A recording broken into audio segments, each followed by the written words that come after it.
Bonjour et bienvenue à Découverte. Aujourd'hui, l'émission portera sur l'agriculture en Nouvelle-France. Les colons qui arrivèrent ici et les nouveaux agriculteurs avaient-ils la vie facile? C'est de ce quoi nous discuterons aujourd'hui.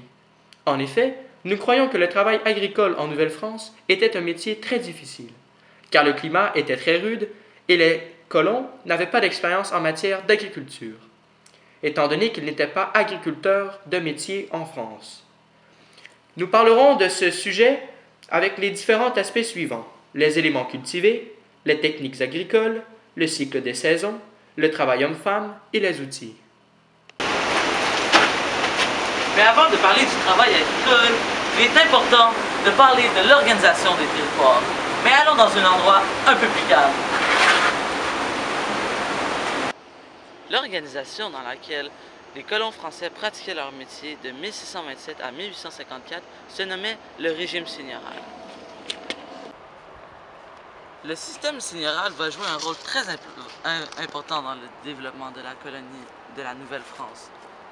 Plus de 200 seigneuries seront établies durant le régime français pour but d'organiser le territoire. Les seigneuries marchaient ainsi. Premièrement, le seigneur se voyait offrir par le gouvernement une très grande terre. Le seigneur était très souvent une personne de très haute importance, comme un noble ou un officier de l'armée. Par la suite, il devait offrir des parties de terre nommées censives à plusieurs colons. Ces colons qui habitaient les terres se nommaient les censitaires. Mais comment marchait une seigneurie? Premièrement, nous devions établir un rang parallèlement à un cours d'eau, puisque les cours d'eau étaient très importants. La voie maritime était le moyen de transport le plus utilisé et le plus efficace dans ce temps-là. Et évidemment, l'eau était très utile pour l'agriculture. Lorsqu'un rang se terminait parce qu'il était trop rempli, nous mettions un nouveau rang, encore une fois parallèlement à ce dernier rang. Évidemment, autant d'avantages pour une terre ne vient pas gratuitement. Les colons qui habitent une seigneurie doivent payer plusieurs taxes telles que la rente. La rente est une redevance annuelle que chaque colon doit payer et qui varie selon la grosseur de la terre. Aussi, le seigneur peut demander 1 à 3 jours pour le travail des corvées. Qu'est-ce que les corvées? Les corvées sont des travails qui permettent le maintien de la seigneurie. Le seigneur aussi a sa part de travail. Il devait absolument mettre en valeur sa terre pour que le plus de colons viennent s'y établir. Comment pouvait-il mettre en valeur sa terre? Premièrement, il avait le choix de faire construire, dans les limites de la terre de la commune, une église, une école et même un cimetière. Il pouvait aussi construire des routes dans les limites de la seigneurie. Aussi, il pouvait construire un moulin, mais c'était quand même une très grande dépense. Finalement, il gardait le domaine du seigneur pour y construire son propre manoir qui se retrouvait habituellement dans le premier rang. C'est tout pour les seigneuries. Maintenant, je vais laisser la parole à mon ami George pour qu'il lui parle des produits cultivés. Merci, Jack. Aujourd'hui, je vais vous parler de qu'est-ce qu'on cultivait dans les champs. On cultivait l'avoine, le blé, les pois, le seigle et l'orge. Mais majoritairement, on cultivait le blé. Le blé, on l'a fait venir de Norvège et de Suède parce qu'il était beaucoup plus résistant au froid. On fauchait une fois par été et on faisait une rotation des champs aux 3 ans. Aux 3 ans, un champ pouvait avoir une pause pour se régénérer. On plantait aussi le trèfle pour favoriser cette régénération-là.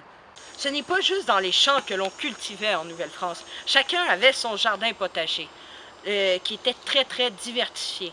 On y cultivait les 3 sœurs et des légumes qui étaient très bons pour les conserves parce qu'on essayait de se faire le plus de réserves pour l'hiver. Par exemple, on utilisait le navet, les carottes, le concombre, le chou.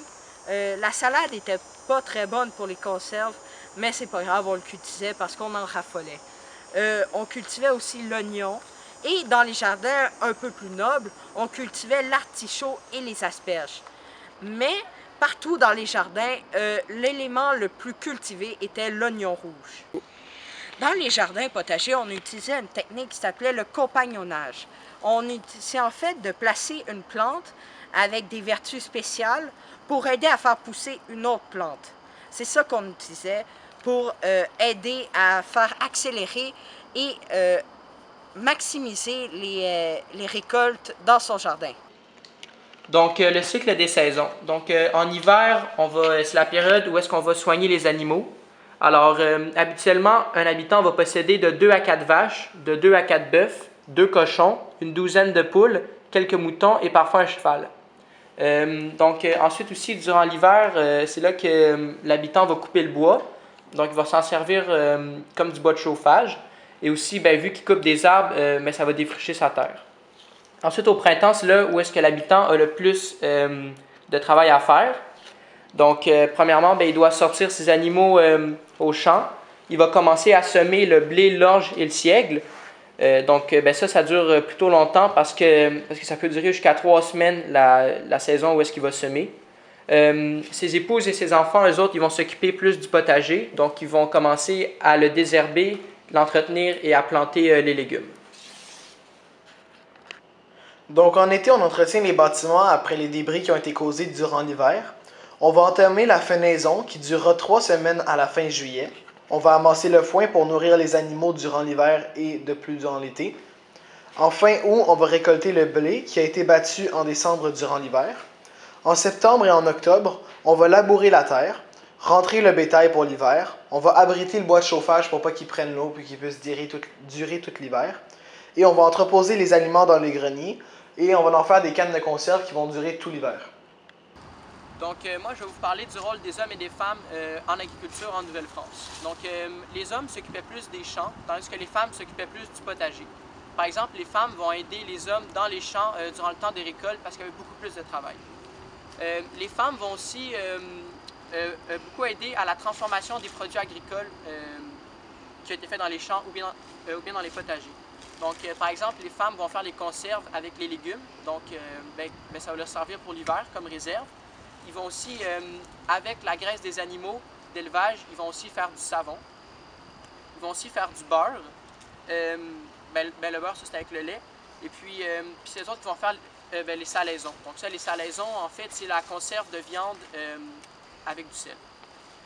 Aussi, pour l'élevage, ça, l'élevage, c'était pas beaucoup pratiqué en Nouvelle-France, mais quand même un peu.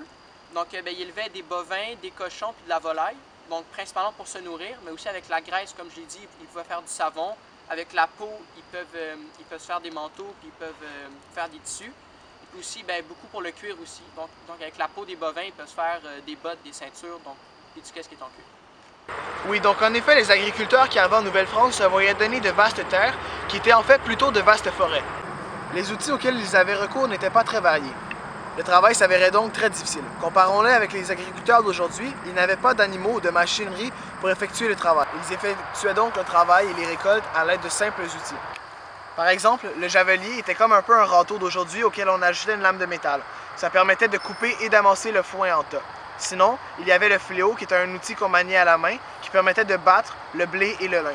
Plusieurs agriculteurs ont décidé de faire importer des outils de la France, mais quand les trajets étaient très longs, ils ont attendu vraiment longtemps avant de les recevoir.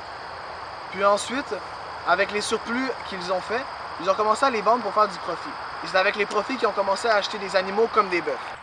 Les bœufs étaient très importants, car grâce à eux qui tiraient la charrue, la terre était mieux labourée et donc apte à recevoir plusieurs sortes de graines, ce qui permettait donc de cultiver plusieurs produits. De plus, le défrichement du terrain était plus vite et efficace. Après plusieurs années, les terrains se voyaient de plus en plus grands et de plus en plus vastes. Les récoltes de plus en plus grandes, les profits permettaient aux agriculteurs d'acheter des animaux comme des poules, des vaches, des bœufs ou encore des chevaux. Finalement, en 1670, avec toutes les techniques qui avaient été amassées au fil des années, on fonda la première école d'agriculture. Donc en conclusion, on peut dire que l'agriculture était pratiquée selon des méthodes anciennes et aussi que ça crée un faible développement économique et territorial. Ce qui n'aidait pas au marché intérieur de la Nouvelle-France. L'agriculture se vit donc pratiquée au fil des années, mais fut d'une activité très peu populaire et très peu lucrative.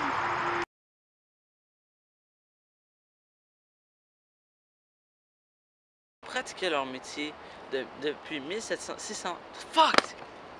Par exemple, le javelier était beaucoup utilisé. Ça nous fait penser à un râteau auquel on ajoutait